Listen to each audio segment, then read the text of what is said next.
Assalamualaikum warahmatullahi wabarakatuh.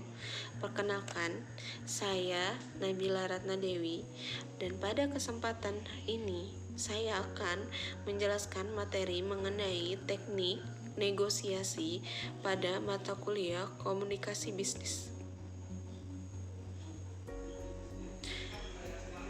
Berikut adalah materi yang akan saya bawakan dalam teknik negosiasi, yaitu pengertian negosiasi, tujuan dan manfaat negosiasi, tahapan pelaksanaan negosiasi, faktor penentu keberhasilan negosiasi, dan faktor penghambat negosiasi, strategi negosiasi, dan terakhir karakteristik negosiasi. Pengertian negosiasi. Negosiasi adalah proses tawar-menawar dengan jalan berunding guna mencapai kesepakatan bersama antara satu pihak kelompok atau organisasi dan pihak kelompok atau organisasi yang lain. Dalam buku Teach Yourself Negotiating karya Phil Baguley tahun 2000 menjelaskan bahwa negosiasi adalah sebuah cara untuk menetapkan keputusan yang dapat disepakati dan diterima oleh dua pihak dan menyetujui tindakan-tindakan yang akan dilakukan bersama di masa mendatang.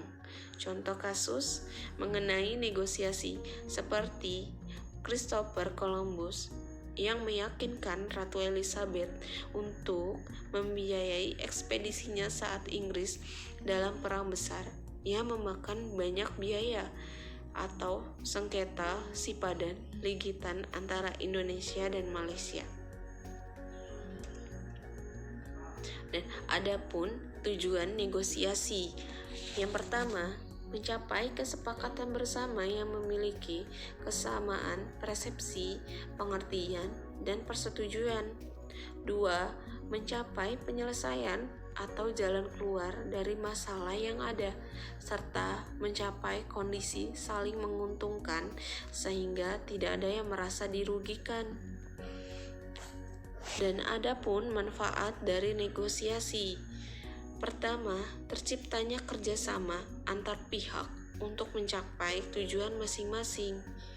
2. Bisa timbul saling pengertian antara pihak yang melakukan negosiasi. 3. Terciptanya kesepakatan yang menguntungkan semua pihak yang bernegosiasi. Terakhir, 4. Terbentuknya interaksi yang positif antar pihak yang melakukan negosiasi yang kemudian bisa berdampak luas ke lebih banyak orang. Tahapan pelaksanaan negosiasi. Tahap 1. Persiapan dan pelaksanaan, yaitu proses mengumpulkan data diperlukan untuk mendukung posisi negosiator. Tahap 2. Menentukan aturan, siapa yang akan menjadi bagian dari negosiasi dan masalah apa yang dinegosiasikan. Tahap 3. Penjelasan, tiap pihak harus mengutarakan apa yang diinginkan. Tiap pihak bisa memberi dokumentasi atau pemaparan yang jelas dan diperlukan untuk mendukung posisi masing-masing pihak. Tahap 4. Tawar-menawar dan penyelesaian masalah. Tahap ini bertujuan mencari solusi dan hasil akhir dari negosiasi. Tahap 5. Penutupan dan implementasi. Dimaksudkan adalah segala sesuatu diputuskan secara bersama, tetapi ada beberapa hal yang perlu diperhatikan. Pertama, dokumen yang sudah disepakati. 2. Meneliti kembali poin-poin utama untuk menghindari salah pengertian. 3. Uraikan dengan jelas semua ketetapan dari persetujuan. 4. Kedua pihak harus membaca dan menandatangani dalam memperoleh kesepakatan atas apa yang dirundingkan. Di sini aku akan menjelaskan faktor penentu keberhasilan negosiasi. Yang pertama, Waktu. 2. Menentukan sasaran yang tepat. 3. Mendapatkan informasi yang tepat dan akurat tentang lawan negosiasi. 4. Menyusun strategi yang tepat dalam waktu melakukan negosiasi. 5. Memilih teknik untuk menentukan waktu yang efektif dalam negosiasi. 6. Keterbukaan kedua negosiator. 7. Kemampuan kedua belah pihak untuk berkompromi.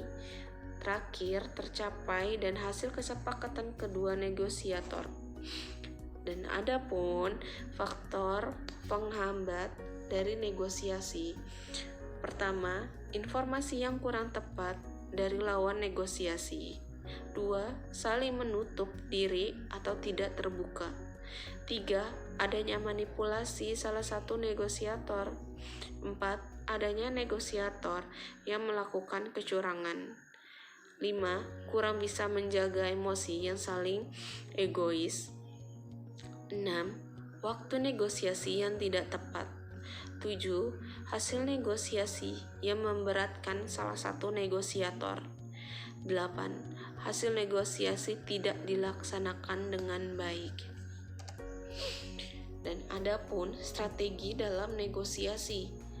Sebelum menetapkan pelobi, tempat dan waktu perundingan, pendekatan dan target, keberhasilan lobby adalah merupakan modal yang tidak kalah pentingnya. Strategi, teknik, dan taktik negosiasi yang telah dirancang dengan baik dengan memenuhi prinsip-prinsip bernegosiasi adalah juga merupakan modal yang dapat menentukan keberhasilan negosiator dalam bernegosiasi. Di sini kita jelaskan bahwa strategi yang dimaksud adalah negosiator harus tahu persis target yang harus dicapai. Negosiator harus memiliki wewenang untuk melakukan negosiasi. Negosiator harus mendalami masalah-masalah yang dirundingkan dengan baik. Negosiator harus mengenali mitra perundingnya dengan baik. Dan terakhir, negosiator harus memahami hal-hal yang prinsip dan bukan prinsip. Dan materi selanjutnya yaitu mengenai konsep negosiasi. Negosiasi bisa terjadi ketika Anda melihat orang lain memiliki sesuatu yang Anda inginkan. Namun, untuk mendapatkan barang tersebut, hanya menginginkan saja tidak mungkin. Anda perlu melakukan negosiasi dengan pemiliknya. Negosiasi bisa berjalan ketika seseorang bisa merelakan apa yang dia miliki untuk barang tersebut.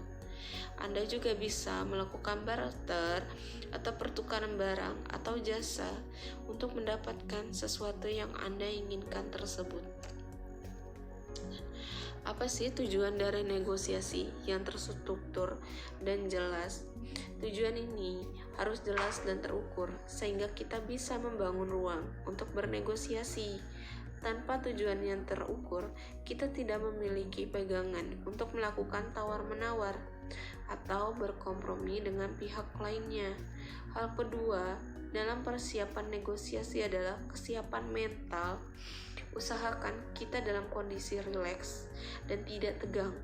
Cara yang paling mudah adalah dengan melakukan relaksasi. Bagi kita yang menguasai teknik pemrograman kembali bawah sadar, kita dapat melakukan latihan negosiasi dalam pikiran bawah sadar kita, sehingga setelah melakukannya berkali-kali secara mental, kita menjadi lebih siap dan percaya diri. Dan bagaimana sih proses negosiasi konflik? Dalam proses negosiasi, masing-masing pihak yang terlibat konflik saling mengutarakan kepentingannya dan menawarkan pula solusi yang mengatasinya. Proses negosiasi dianggap selesai apabila diperoleh kesepakatan yang menguntungkan kedua belah pihak. Agar proses negosiasi berjalan lancar, maka kedua belah pihak harus saling memahami karakteristik negosiasi. Pembahasan selanjutnya mengenai karakteristik negosiasi. Dalam buku Manajemen Konflik tahun 2018, karya Weni Puspita, dijelaskan beberapa karakteristik negosiasi, yaitu negosiasi dilakukan untuk menghasilkan kesepakatan. Keputusan yang dihasilkan dalam negosiasi harus saling menguntungkan kedua belah pihak. Negosiasi dilakukan sebagai sarana untuk penyelesaian. Negosiasi mengarah pada tujuan praktis. Prioritas utama dalam negosiasi terletak pada kepentingan bersama. Kapan sih negosiasi itu dilakukan? Negosiasi terjadi ketika kita melihat bahwa orang lain memiliki atau menguasai sesuatu yang kita inginkan. Tetapi, sekedar menginginkan tidak cukup. Kita harus melakukan negosiasi untuk mendapatkan apa yang kita inginkan dari pihak yang lain, memilikinya dan juga mempunyai keinginan atas sesuatu yang kita miliki. Sedangkan, agar negosiasi dapat terjadi dengan sukses, kita harus juga bersiap untuk memberikan atau merelakan sesuatu yang bernilai yang dapat kita tukar dengan sesuatu yang kita inginkan tersebut. Bahwa di dalam keberhasilan negosiasi ini tidak lepas dari proses komunikasi yang baik, dan tentunya seseorang yang menjadi negosiator tersebut harus terlebih dahulu memahami pengetahuan atau informasi mengenai siapa yang menjadi subjek di dalam negosiasinya ini, dan didukung pula dengan pesan-pesan yang nantinya akan disampaikan di dalam forum tersebut, sehingga kegiatan melobi ataupun negosiasi dapat berjalan dengan baik dan lancar. Karena itu, sebagai komunikator, baik negosiator, lobbyist harus dapat memahami kliennya yang di pihak lain beberapa sebagai peran komunikan.